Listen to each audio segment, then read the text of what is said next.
আচ্ছা, মাত্র 2টা কর্ডে একটা গান বাজাইতে পারবেন। গানটার নাম হলো যে রাজার রানী নাই। আপনারা ক্যাপো দিবেন 2 নম্বর ফ্রেডে, কর্ড হবে এ মাইনর ই।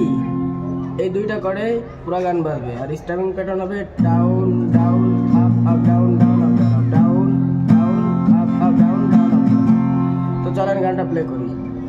নিজের তলায় নরম মাটি কাগজ